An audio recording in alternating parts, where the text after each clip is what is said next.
So today we are doing a lot of work for a mother in this neighborhood. We're installing our piers to help stabilize the home. We're encapsulating their crawl spaces and we're burying some downspouts, all free of charge, just to really give back to someone in need. Habitat Humanity actually reached out to us and said there's no one more deserving than her, and we're going to do almost $90,000 worth of work for her for free.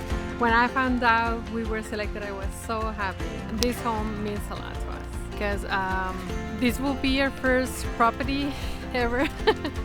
Thrasher is really big on one of our values, one community. And I think Greg and Nancy have started that since 1975. And so, like, for us being around for 50 years, why not do something really, I guess, magical, awesome?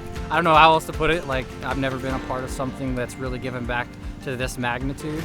Today's work would truly impact us. If you look around at all the guys that are working around here, they're all smiles on their faces. They all want to be here. And this is exactly the type of person we hire. Each and every one of these guys are passionate about the community. Everywhere you look, it might look like sweat, but it's passion. As long as we're just leading with our heart and taking care of our community, that's a really good feeling. If I can sum up today in one word, it will be blessed.